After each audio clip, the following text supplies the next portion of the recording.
He. Alo. Alo. Alo. Alo. Bəli. Alo. Eşidirəm də alo. Cavab ver də. Selamünaleyküm. Başına dönün. Aleykümselam.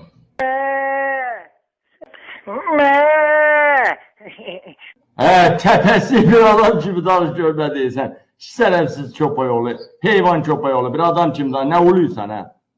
Bu kimsenin yakşaşını he. Madiyeten hardasan sen he.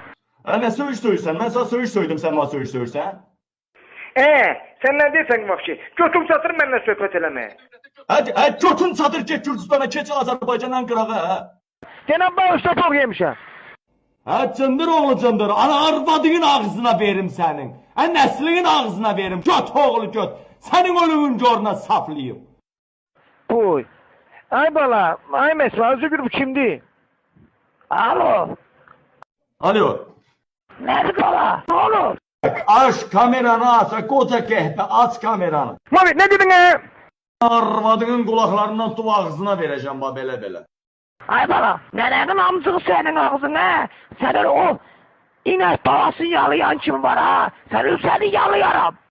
Görüntülü zəng edirəm, götürməyən nəsli qəhbədir. Nəsli erməninin soskası, Qabilin şeyinəmir nəsli.